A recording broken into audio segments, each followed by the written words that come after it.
Good evening once again, my rowdy friends, and welcome to another edition of the Rasslin Roundup. It's been a long time since we've had one of these, but we are back once again. This is Rowdy Chris Lee Moore, joined as usual by John Weber of the Comic Strip Critic, and joining me Hello. Yeah, and joining once again is Last of the Americans, James Faraci this time. Pleasure to be back, Chris. Pleasure to meet you, John. You're a real good man from what I've heard about you. You must have been hearing from the wrong people. So we'll eventually get to talking about, of course, the next upcoming pay-per-view, No Mercy. But first off, we're going to send it over to John to talk about what our first major new recurring topic on this show is going to be. It won't be the same topic every week, or every episode, I should say.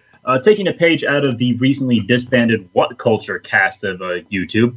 Everybody likes to do these on Reddit. They're the ones who just put an actual name to it. How WWE should have booked. I've been coming up with a bunch of fantasy booking scenarios in my head since I have a lot of time at work and I'm just walking from place to place with nothing to do. And I spend a lot of time thinking about wrestling, way more than most people probably do. So I have a list of topics that the host here at the Triple R podcast can come. I figure we'll have one of our guests, one of our hosts, one of our people who's talking on the microphone thing or whatnot. Take a look at one topic. Let's choose something that they want to talk about. Pitch their booking scenario. Pitch their booking scenario, and then once they've come up with an idea, and the other host can nitpick over it, and we can come to a consensus on the best possible booking. And my good friend, my good co-host, Chris Moore, decided on his first episode for this, our first installment of how Triple R would book. He's doing something that's not quite a guaranteed thing yet, but that's perfectly fine because she did appear at the Mae Young Classic, and one of her good friends was one of the two finalists, Shayna Baszler. Chris Moore would like to take a look at how WWE should book the debut of Ronda Rousey. Chris, take it away. Yep, we're pretty much going here on the Wrestling Roundup. We're going to be the wrestling equivalent of the armchair quarterback, so to speak. But yeah, well, I looked over John's list, and this is a thing that really does pique my interest, is the eventual, will the former UFC Women's Champion Ronda Rousey, is she finally on her way to debuting in WWE? This is a pretty big one because it's starting to look like some things are already in place to not just bring Rousey into WWE, but also the entire group of who have become the so-called four horsewomen of UFC or MMA. And there just seems to be rumors spreading about it. And you know me, I try to take online rumors, especially in wrestling, with a grain of salt because they just throw things around there everywhere. They're trying to be sports reporters in a area that's it's completely all speculation and it's difficult. But it seems like they're trying to predict that there's eventually, maybe by Survivor Series, is going to be some kind of whole big feud of the four horsewomen of WWE, being Charlotte Flair, Becky Lynch, Sasha Banks, and Bayley, going up against the four horsewomen of UFC, who outside of Ronda Rousey, I can't remember their names because I don't follow MMA, so apologies for that. I think one of them's named Cyborg, I think. Yeah. I mean, I hardly remember the one who was taking part in the Mae Young Classic because, disappointment, spoiler alert, I didn't really watch much of the Mae Young Classic just because, I don't know, I just wasn't really getting into either of those tournaments they were posting on the WWE Network because there's no real storylines involved. But that's just me. But getting into this, see, for the moment, now there's a possibility that the young lady who was in the Mae Young Classic, again, sorry, I can't remember her name, if anyone could help me out there. Shayna Baszler. She's the Queen of Spades, and I'm an idiot. She was very enjoyable in the Mae Young Classic as a traditional, bully, aggressive type heel. And that's one thing that actually, if she's able to showcase some personality in the ring and whatnot, then she might win me over in thinking that she could make the jump start into the professional wrestling world. But for now, personally on my end, I wouldn't have been looking at anything that would have brought all four of these UFC horsewomen into WWE. I would have just focused exactly on Ronda Rousey. And just make certain I'm going to read off the four horsewomen. I believe there were there Ronda Rousey, Marina Shafir, Shayna Baszler, and Jessamine Duke. I probably butchered at least one of those names. So I don't think so. Yeah, no. No, I think you got it right, dude. But like Yeah. I said, me personally, I would have just focused on Ronda Rousey. I think this is a person who not only has the ability to perform in the ring, but also back in her UFC days, just had a charismatic personality about her that drew people in, that drew interest. I think she would one of those that, because of that, she would be able to transfer to the professional wrestling WWE world far easier than I'm not sure how some of these others do. So like I said, Shayna, she might have what it takes. But here's basically this. He does, yeah. But the reason I decided to talk about this subject is because I actually did have something in my head about Ronda Rousey, even before these rumors about all four of them, when they started appearing in the Mae Young Classic in the stands and whatnot. I already had something in mind. And it all goes back to the debate a lot of people are having is what to do about the current Raw Women's Champion. Now, you all aware now, anyone who listens here, that the championship is back in the hands of my girl, Alexa Bliss, but I'm well aware... we know how much you like Alexa. Yeah. But I'm well aware that eventually it needs to be passed on. And I keep been saying, when you take a look at how Alexa has been presented as a character, she is practically, she has every bit as much the heel champion as the Honky Tonk Man was back in his day. The type of personality who has a bit of cowardice when forced to actually defend the belt and will stoop to whatever tactics are necessary to retain it. So I said, I believe in an earlier show, there's basically only three legitimate ways that I think you can beat a champion like that. Is one, a stipulation match that removes the champion's advantage and ends up finding a way to win that way. Two, the babyface challenger does resort to beating the heel at her own game and end up finding a way to overcome that by being smarter than her own smart tactics.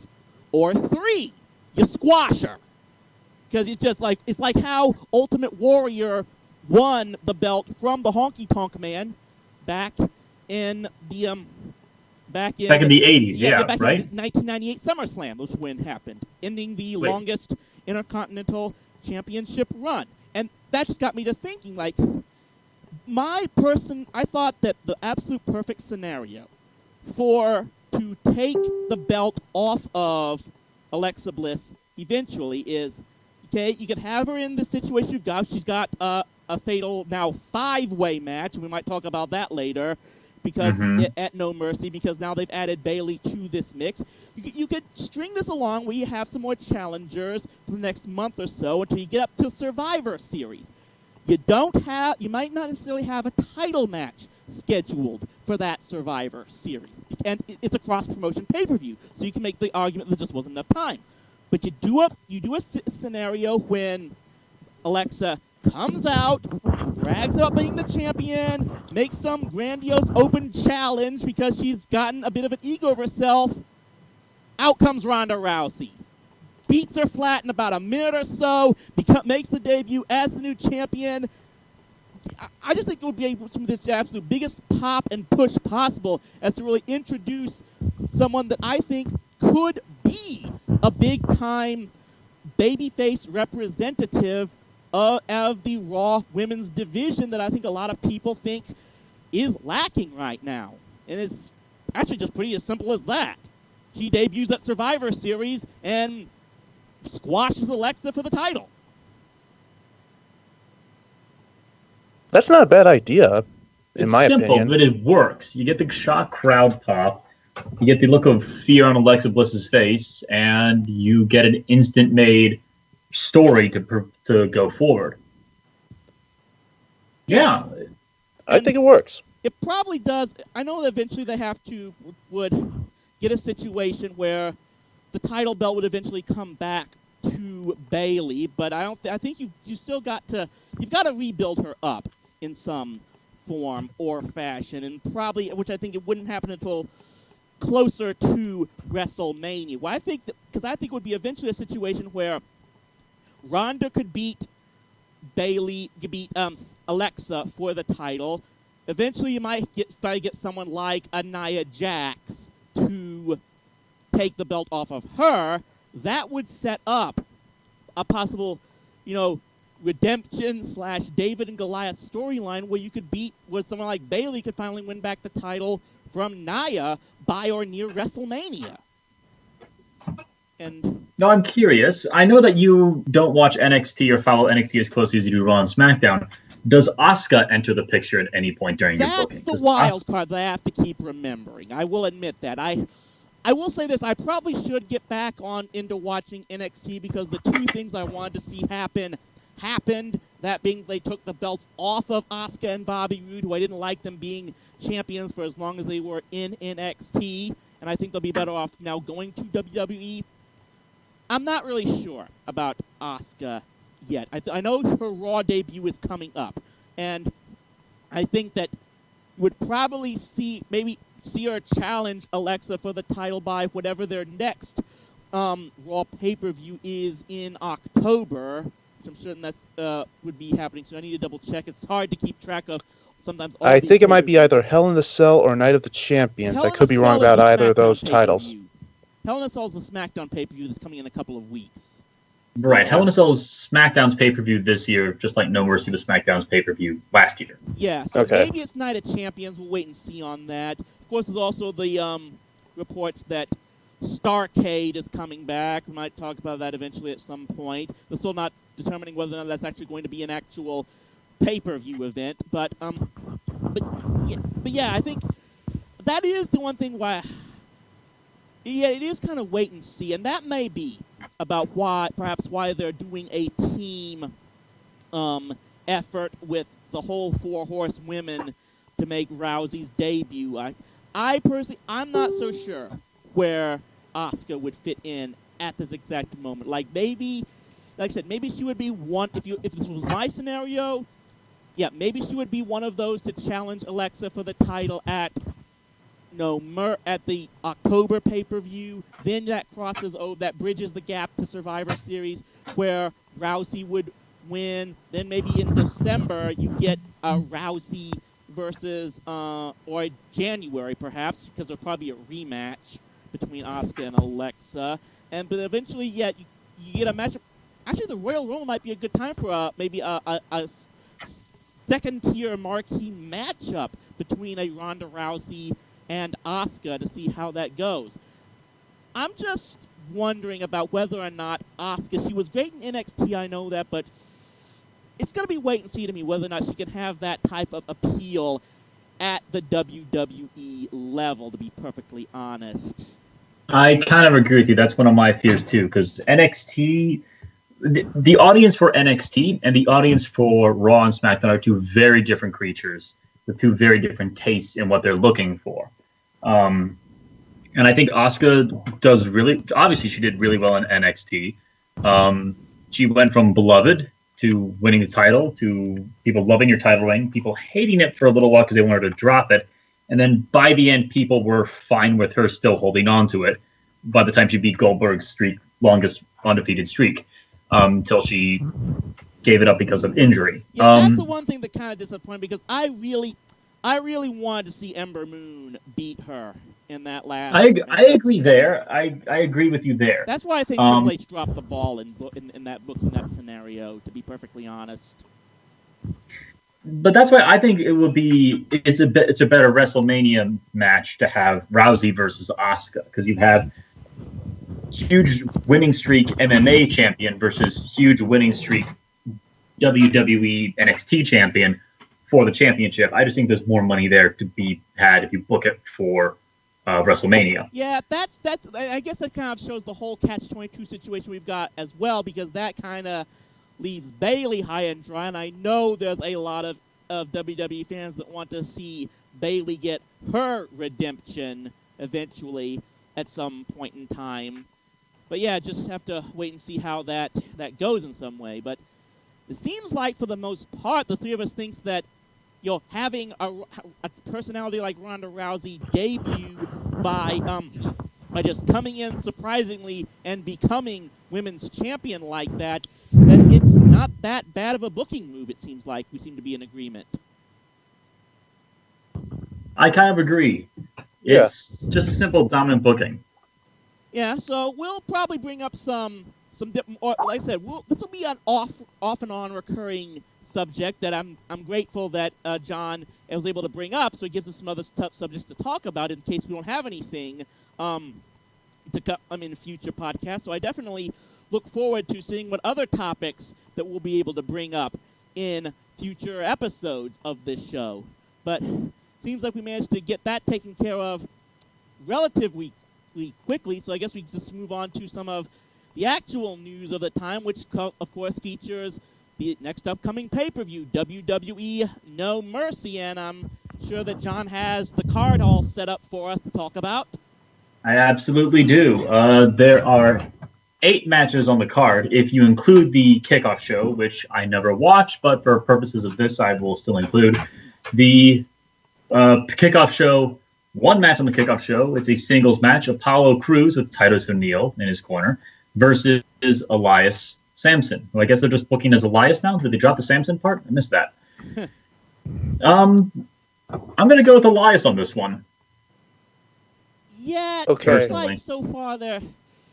Yeah, I'm not sure what they're trying to do with the with the Titus brand as of this moment. It seems to kind of be in a holding pattern, but it does look like Elias is that one character they really seem to be pushing pretty largely, to the point where he now has got himself at least an opening a pre-show match on a pay-per-view.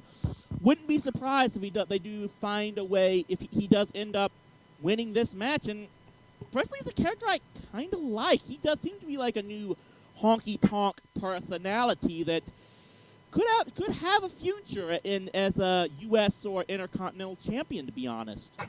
I agree. They're booking him on a very slow burn, but I think that's good.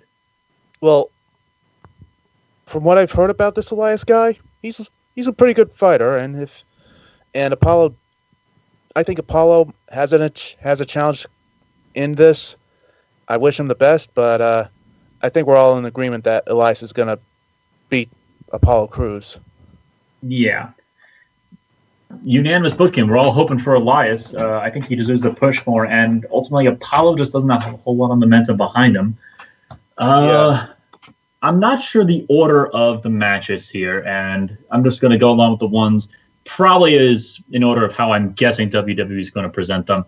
Cruiserweight Championship match between King Neville and Enzo Amore. Please let Neville win. Please keep the belt on Neville. I'm just going to say it for this one. I've heard from... to probably steal a line from Wade Barrett, if you're hoping that Neville will retain the belt, I'm afraid I've got some bad news, because I just get the feeling that this is a last-ditch attempt by WWE to get something out of Enzo Amore and try to make any kind of jump start into people getting interested in the cruiserweights whatsoever. So my gut feeling has them booking Enzo to win the belt in this match. And then heaven help us all. Oh, boy. I can't say you're wrong.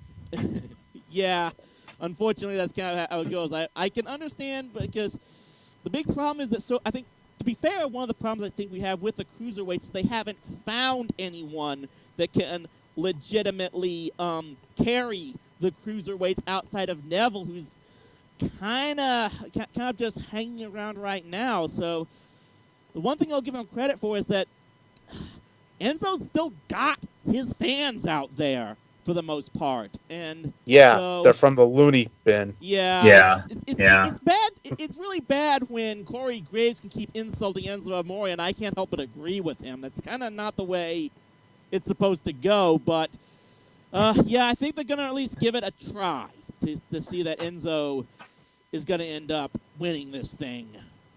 Well, I hope he doesn't. Here's how I think it might end. it'd be either DQ with either Neville doing something underhanded to keep the belt, or a count out because Enzo can't keep it together up here in the cabeza. So you would have Enzo win via DQ. So the belt stays on Neville, but Enzo has legitimate reasons to go after another match or two. Exactly. I can get behind that, yeah. It would be worth a shot, although my gut feeling keeps saying that they want someone to take the belt off of Neville eventually, and I think they kind of see Enzo as possibly being that one possible guy. Sad to say. I'm afraid. I like the way that James booked it, but the way you're pitching it, Chris, I can see WWE doing that instead and just putting the belt on Enzo clean as a whistle. Perhaps. Wait and see. Yep.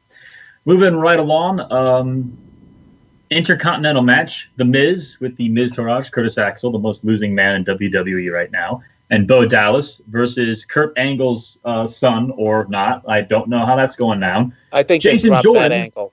For the WWE Intercontinental Championship. Jason Jordan. I think they dropped that Angle son angle kind of quickly, and I think that's a good thing. Well, they didn't completely because they had Jordan and Angle doing a promo together on the last episode of Raw, in which maybe it might be the way to cross over into, but the whole thing about Angle talking to Jordan about saying, hey, no matter what you do, people are going to be talking about, our relationships. You just got to put that behind you and focus on you or something along those lines.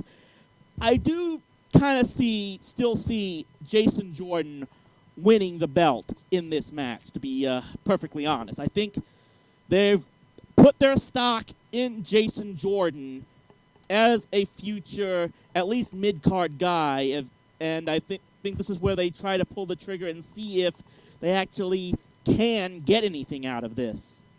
Well, if he does win and it happens, they're going to have to give the belt back to Miz. That's because he's been the only Intercontinental champ that's actually been entertaining to watch for the past couple of months.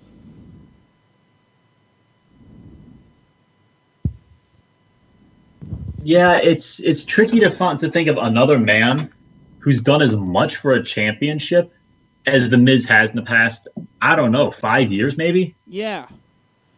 You gotta give Miz all the credit that he has made the Intercontinental Championship something worth watching. I mean, he's been one of the most entertaining stars out there. You would love him or hate him, you have to be able to watch him. So Oh yeah. No. It's and plus, it goes back to that one thing we've talked about before, and that WWE is just struggling to make their baby faces entertaining in any way. We talked about this before on one of our old episodes, but it'd be worth coming back to because, yes. It's just whether or not they can actually get them to exude any type of personality or whatnot. But I do think that for now, especially I think because they threw in the Miz Taraj into this match to try to give him some more stuff to overcome, I think I'm going with saying that Jason Jordan wins this match, and when all is said and done. Yeah, I think Jason Jordan might win this, but The Miz has another reason to kind of like want to stay the champ for more money out of the purse, and because he's got a kid coming with Maurice. Yep. Now here's the crazy thought: they could actually make that Miz's motivation to possibly turn face. He could do the whole Heath Slater, I've got kids on the way, man. I do think that would be an example of why Miz might be taking time off soon, but that's still several months down the line. But true. You could even have Miz say, hey, I want to pay increase. I lost the Intercontinental Championship. Now I'm going to go for the Universal Championship. Either Lesnar or Strowman, kayfabe, injure him. He leaves for a while to go be a dad, and then he can come back. That's entirely a possibility, which is still some ways down the line. We'll see. True. So I hear 2 for The Miz and 1 for Jason Jordan. Is that correct?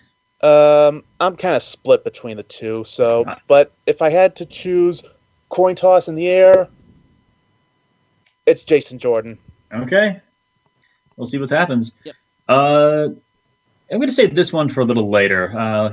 Finn Balor versus Bray Wyatt, and this is Finn Balor, not Demon Balor. I know that, Chris, you're not a big fan of Finn Balor, and I think that they could be using him way better. I think that Bray Wyatt should win this one. Yeah. This is... I mean, like I said, I'll be perfectly honest. This is sadly this is probably the match that I might just care the least about. I give credit that I think they're trying to do something more with Balor, but this whole, I don't know, this whole demon persona just doesn't seem believable to me anymore so far. And like I said, I think that what they've been using with, how they've been using Bray Wyatt for some time now is that he's supposed to be that representation of fear that people are ultimately supposed to overcome, which in a way would give some sort of credence to why he loses all the time. But I get the feeling that, my gut feeling is that Balor is probably going to win this thing, just to prove that even as not Demon Balor, he can still win. But I still think it might take a little more than that for me to win him over on me as a character, just for the record. And I know there's a lot of people that a lot of fellow wrestling fans and friends of mine that just will not understand that part of me. Well, I've seen Finn Balor fight, and I've seen Bray Wyatt fight. I'm going to say, as much as I want to put my money on Balor, Wyatt definitely has a good chance of winning. If only he can actually focus on getting Balor to play off his game, not have Balor make Wyatt play his game. That's how it has to go. You know what I'm saying? John? Yeah. Somewhat. Yeah. The way I see it is, if Wyatt's whole gimmick for this match, or his whole pitch of this match, is you can only beat me because you were the demon. A mortal man can't beat me. So if a mortal man then beats, Bray Wyatt, then Wyatt's booking is already a joke. I'm debating between, for the next, how WWE should have booked, between either doing Roman Reigns' babyface push leading up to WrestleMania 31, or how WWE should have booked the Wyatt family. Because I think the way that the Wyatt family in general was booked was just criminal. And that's just something that never really has escaped. It's a stigma that Bray Wyatt has not been able to escape for 3.5 years now, since WrestleMania 30. Oh, geez, kill me. It hurts to say. So I think Bray Wyatt needs this win. Perhaps. He needs this win. He needs this win way more than Finn Balor does. Because if Finn Balor loses, then he can use this as a revitalization thing to say, the demon's too much of a crutch. I need to get better. I need to find, the fire in my heart, the eye of the tiger, whatever you want to call it. And that can serve Balor better, too. Yeah, I hear what you're saying there, John. If you say that Bray Wyatt needs to get that supposed one big win, you might not agree with this, but I think they already tried to do that the last couple of weeks on Raw, when he more or less, he ended Goldust's career there, because I know that John isn't able to regularly watch Raw live on a regular basis, but the previous week on Raw, Wyatt beat Goldust and then wiped the makeup off of him. And then this past week, this most recent Raw, Goldust came out and just basically asked to fight just as Dustin Rhodes as himself, and Wyatt beat him again, which I'm starting to think that might have been the end of Dustin Rhodes' Goldust's career there. So I'm wondering if they're trying to get that as the big win to keep Bray Wyatt have some type of believable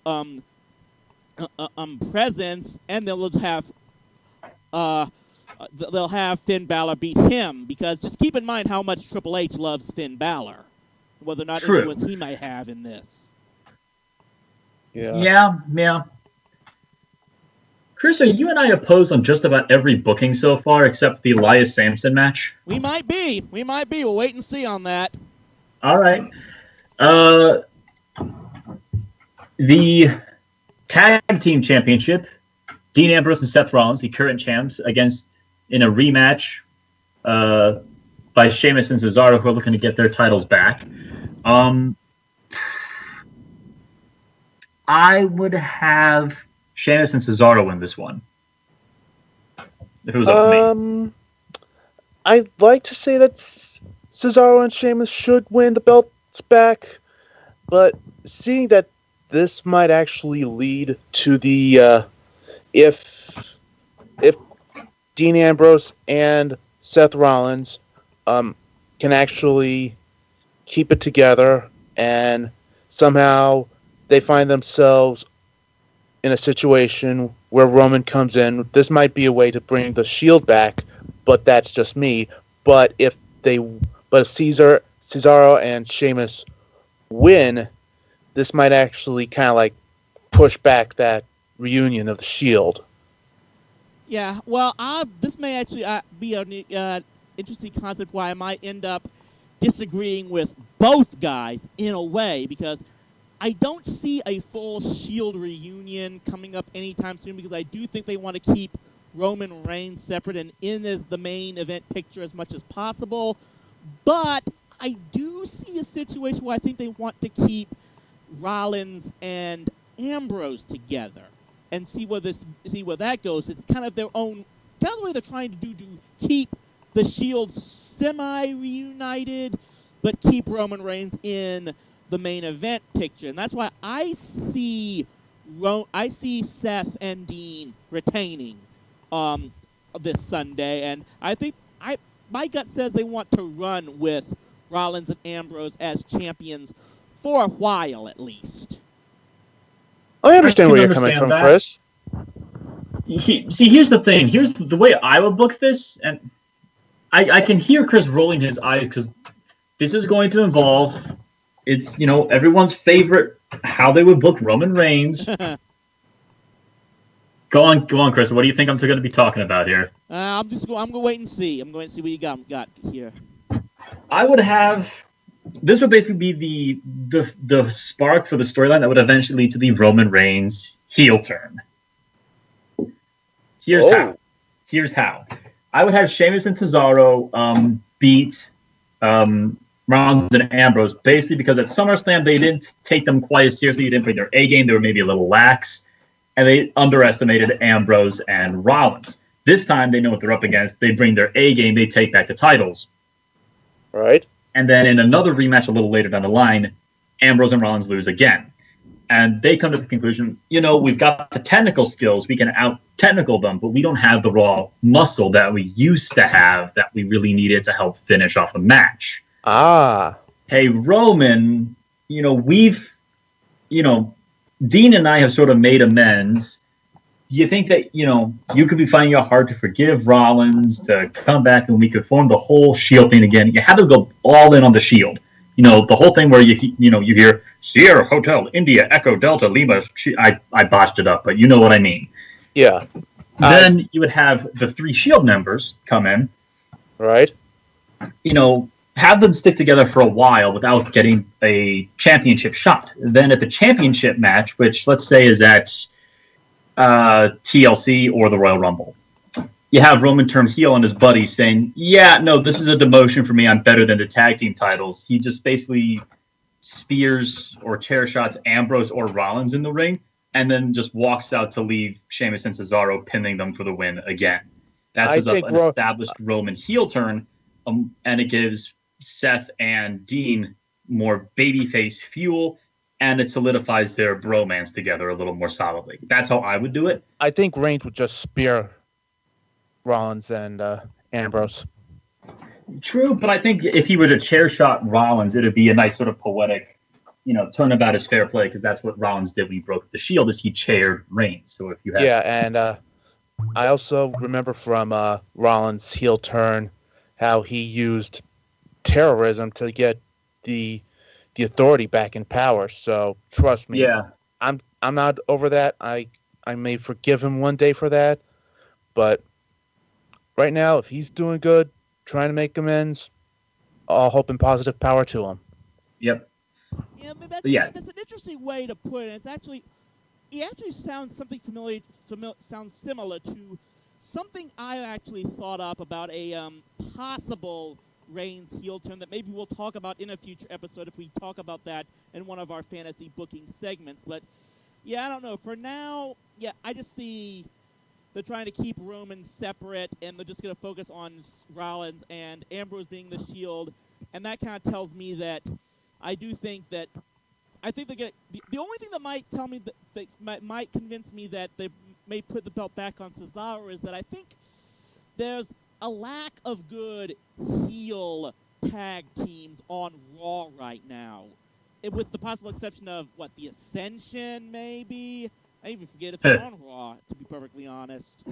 Trying to remember that, but for now I think they're gonna run with Rollins and Ambrose for the most part. Yeah. Yeah, I see where you're coming from, Chris. The Women's Championship match, our Fatal 5-Way, the champion Alexa Bliss defending her title against Sasha Banks. And we all know who Chris wants to win, right? Alexa Bliss. Talk about that. We'll get there. Hey, don't get ahead of me. Alexa Bliss versus returning Emma, a returning Bayley, a newly betraying Nia Jax, and Sasha Banks. There's a lot of potential in here. I would have either Alexa Bliss retain her championship through sneaky, dirty shenanigans, or I would have Emma win via sneaky, dirty shenanigans. I'm going to go with the dark horse here and hope that Bayley wins. Now, hear me out. Okay, go on. She's been out of action for a while, and she wants to prove that she is as awesome as she was before she was injured.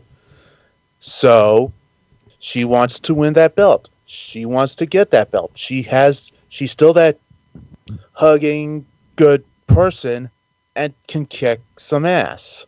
And she will kick everyone's ass and win the belt. That's how I see it going. She learned her mistake from Extreme Rules, basically, is what you're saying. Yeah, exactly. Okay, so now, despite my well-established affections for the goddess Alexa, I have been trying to make it clear that I think there is a scenario where I could believably see her lose her title to someone. I don't see it in this match, though, not under the current situations. I don't have any more confidence in Sasha Banks for the most part. I don't think that if Nia Jax is going to win a title, I think she needs to do it one-on-one to help really establish just how dominant she can be in doing things by herself. And Bayley, it's just too soon for me. I think she has to build herself back up, but I am concerned that they might just do something where she'll find a way to win the belt right now just because they're caving into fan demands. The one thing is, I think the only reason, I heard this, and this one rumor I think might be true, is that supposedly the number one reason that Emma was put into this match was for her to eat the fall in this thing. But that was before Bayley got added into it. How I would do it, and I'm hoping this is how it happens, is basically someone like Bayley and or Sasha manages to do, looks like they're going to get the win, but Alexa steals the win from her. And most likely would be someone like Emma that still ends up eating the pinfall in this match. That's why I think is going to happen. My guess is, it's a toss-up for me, but either that's what's going to happen, in which Alexa steals a win from either Bayley or Sasha, or Bayley's going to win the match. It's one of those two things is going to happen to me. I agree with you there, but the preferable option is, like, if I'm booking this beat by beat near the end of the match, let's mix up expectations. Let's not have Emma eat the pinfall. Let's have Bayley hit Sasha Banks with a big belly-to-belly suplex off like the middle rope. Sasha's down. She's out for the count. She's not moving. Bayley crawls over for the pin. Alexa Bliss runs in, throws Bayley over the ropes or between the ropes, and then pins Sasha Banks to steal Bayley's win out from under her nose. That, or they pulls the Bayley to belly bucks off the ropes. Both of them are down and out, and Alexa sneaks in and takes it before Bayley can get the cover. One or the other. Either way, it's the same result. Bayley did all the work, and the heel picks up the win. Yeah, and it makes sense for Alexa to do that, but at the same time, I could also see Emma doing that for a surprise. Holy crap, we didn't see that one coming sort of booking moment. Yeah, that is entirely possible. Yeah. Any other thoughts before we move on to the next one? I think we've covered that for the move on. Okay. The other singles match in the card with no title added to it. The Big Dog versus the Big Match John. John Cena versus Roman Reigns. Oh, boy. Oh, I don't know. I honestly don't know. You know what? I will go for it. I really do think that this is one that Roman Reigns wins, because I think that that Cena is at a stage in his career where he wants to help put over newer talent, because I think if he really thinks that if WWE is committed to trying to make Roman Reigns into something, I think he tries to put Reigns over in this match. I will say, look, I don't know what you guys think, but I've absolutely loved the banter these two have gone back and forth on, where, and look, at very least, Cena has been challenging Reigns in their promos, one way or another. And you know what? If it came down to a situation where maybe Roman hasn't been looking, I know this kind of counteracts a lot of what I've said in the past before. It might sound a little hypocritical, but if it comes to a point where Roman Reigns says, yeah, maybe I'm not this good on the mic, but I can still beat your ass, that might be so, because that's the one thing that always gets me about the fan reaction to Roman Reigns, is that, yeah, they boo him when he's on the mic. They boo him every time he steps out onto the curtain, but every time he hits that spear or delivers that Superman punch, they just go crazy with it. They do pop for his signature moves, yeah. I don't know whether it's a pop of Jamie seeing this, or of, oh god, no, he's gonna win again. It varies back and forth over his career. I don't think it was a cheering pop when he speared the Undertaker at WrestleMania. I didn't cheer when he popped at WrestleMania with that spear. I was like, God, please end this match. It was almost midnight at that time. Yeah, and that was WrestleMania was forever this year. It's a combination of, oh god, he's going to win, combined with, damn it, that still is an impressive thing to see. It is. It's kind of a combination of both. There was a spear. I think it was last year when it was a mixed gender tag match. It was Roman and Sasha Banks versus Rusev and Charlotte. Charlotte was caught in the Banks in the middle of the ring. Rusev runs in and tries to break the pin, and Roman jumps over both women, clear over both of them to spear Rusev, and it was amazing. And to be fair, Rusev can sell the spear like he just got shot, but it was still great. Roman's good. The only thing that's really hurting Roman at this point from being cheered as the baby face of the company is his booking, and that's what makes this so tricky. I will say this. This is the one thing that really surprises me, is that they're doing this match now. It's all right. I thought this was WrestleMania. I figured this was going to be the main event for WrestleMania 34. I think that's what it is now. This upcoming in April. I would have put money on this was going to be what they were going to sell it on. So it absolutely surprises me. It makes me wonder if Cena is seriously looking at extended time off as a result of this. Because we all know why Cena wants off. Getting married to Nikki Bella. Trust me. True. I will be looking for time off to enjoy my honeymoon too. Yeah. Yeah. One of the things that really kind of cheesed me off about this year's WrestleMania was the mixed tag match just being a setup for John to ask Nikki to marry him in the middle of the ring. Yeah. That was kind of stupid. That was then, though, and that's already coming past. Yeah. WrestleMania happened. We can't change that now. We can do if you want to book WrestleMania 33 at some point down the road or a couple matches from that, we can do that then. But no mercy right now. None of us have taken a decisive stand on who we want to see win. Well, I just don't. Between the two of them, I really pick a name. I'm not going to let you stay in Bivlin on this one. Pick a name. Flip a coin. I don't care. Flipping coin. Damn it! It's Cena. Okay, I'm hoping Reigns wins this and uses this to propel his momentum. He's beaten Triple H. He's come close to beating Lesnar. He has technically beaten Braun Strowman, even if they don't want to say it. And then if he goes and pins John Cena, he retired The Undertaker. He's beaten all these big names.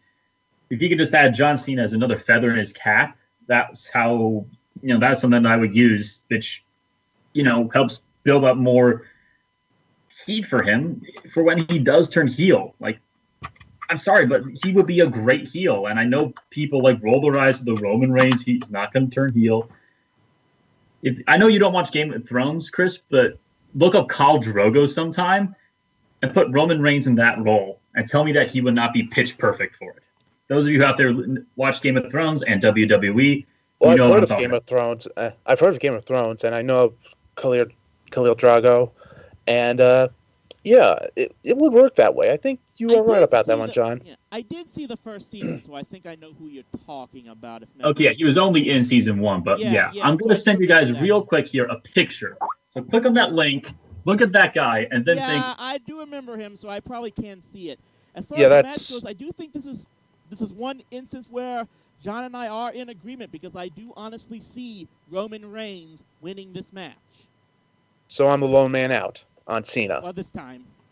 You did flip a coin, to be fair. Yeah. Yeah. So 2 votes for Roman Reigns and 1 sort of for John Cena later. And that leaves us with the main event, the championship match. I'm looking forward to this one for a little while. Brock Lesnar versus Braun Strowman for the Universal Championship. My concern for this match is that this is going to wind up being like the Samoa Joe match from Great Balls of Fire. Great Balls of Fire. Yeah, no, Extreme Rules was the #1 contenders match. It was a really good match until it turned into a Brock Lesnar Suplex City tour. Yeah. And at that point, it was just like, and now we're back to the Brock Lesnar match. Yeah. The only way Braun Strowman could win is if he beats... I heard you! Sorry about that. Okay. The only way Braun Strowman could win is if he goes quickly for pain, goes at him whenever he can. Braun Strowman has to leave Brock Lesnar so badly damaged that by the time he gets into the ring, it doesn't take much. Braun Strowman wins, and we finally get a new championship. And this is something I want to allude on, because last time I was here, I didn't make my comments kind of clear on why the championship should be seen and on Raw more often, because the championship is a goal. And if the goal is not there, why have these matches to set up for this match? You know what I'm saying? I'll nitpick with you over that one. I understand. I would like a new champion, but I do like Brock only bringing him from time to time, because it makes the championship feel like something that this is your one shot. You're only going to get a couple chances at this, so you got to make your chances count. So yeah. In that aspect, I do like it. Yeah.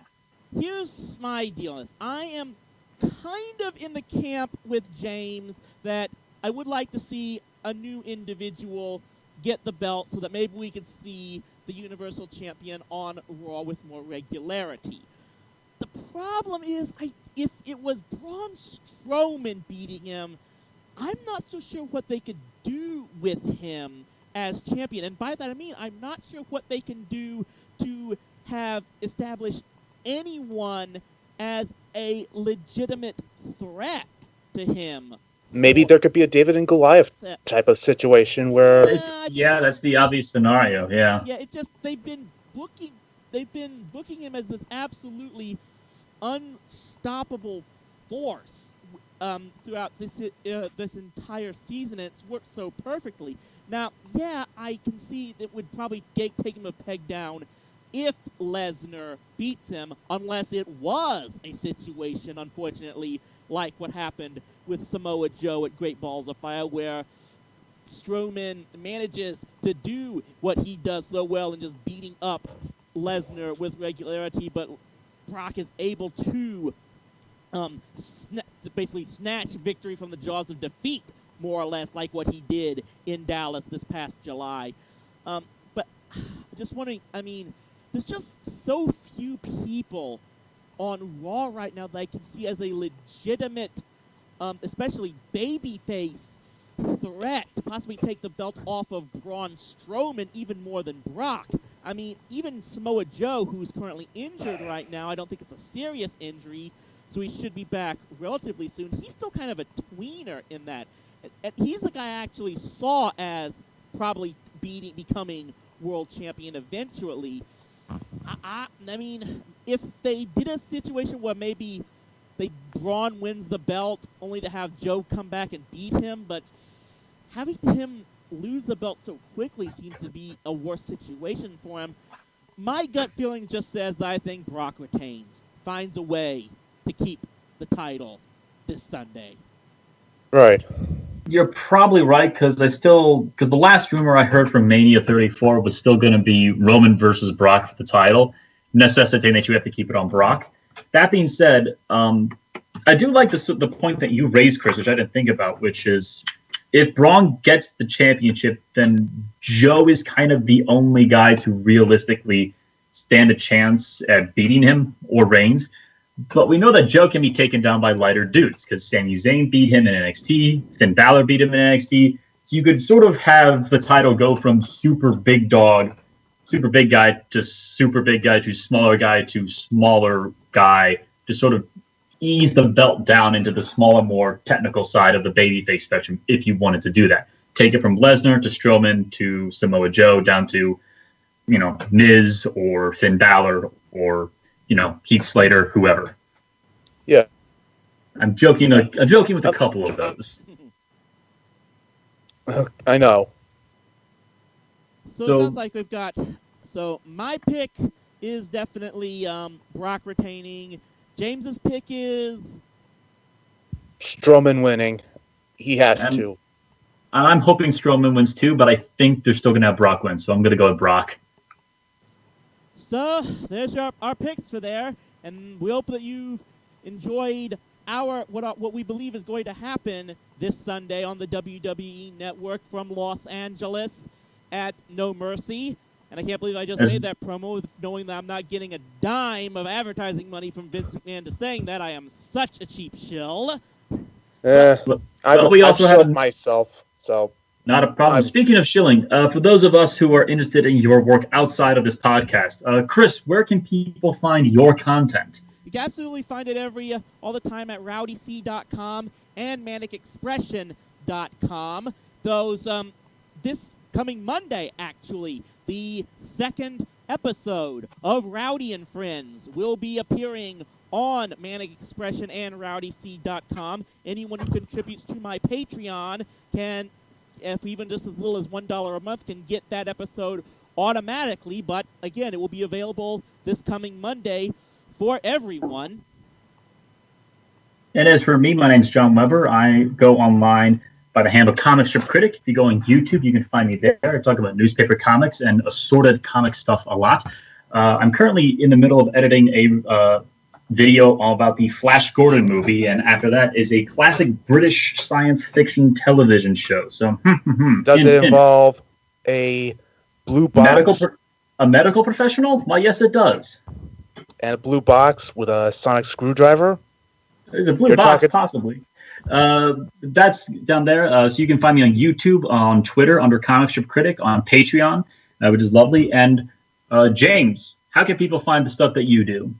They can find me on Manic Expression. I have my own little page, jamesferrati.blogspot.com. They can find me on social media, on Facebook, on Twitter, on Snapchat, on Instagram, on Dasher, on Dancer, on Prancer, on Vixen, on Comet, on Cupid, on Donner, on Blitzen. Oh, come on, we still got a few months to go before we have to deal with all that Christmas crap. But yeah, so I want to thank both of my guests. Of course, one guest is James. Of course, John and I are the regulars on this thing, so my apologies for that. I don't know what I'm talking about here. And in fact, we believe that John will be technically the #1 host of our next podcast when we preview the Hell in a Cell pay-per-view. She'll have a lot to talk about that as far as whatever Absolutely. our next subject will be. I'm definitely looking forward to that next episode and giving John his opportunity to have the lead microphone. Yeah. But until next time, as Chris says, Yeah. So stay rowdy. Yeah, definitely. Thanks for Peace out. Thanks for everyone who's listening, and apologies for any audio issues you guys may have heard as I've been testing a new audio mixer. I'll hopefully can get this somewhat decent in editing, and it's not going to be as bad as it currently looks in recording. So yeah, once again, for John, for James, this is Rowdy Chris Lee Moore saying thanks for listening. As Dave said, and as I always say, stay rowdy, my friends. Back free, yeah.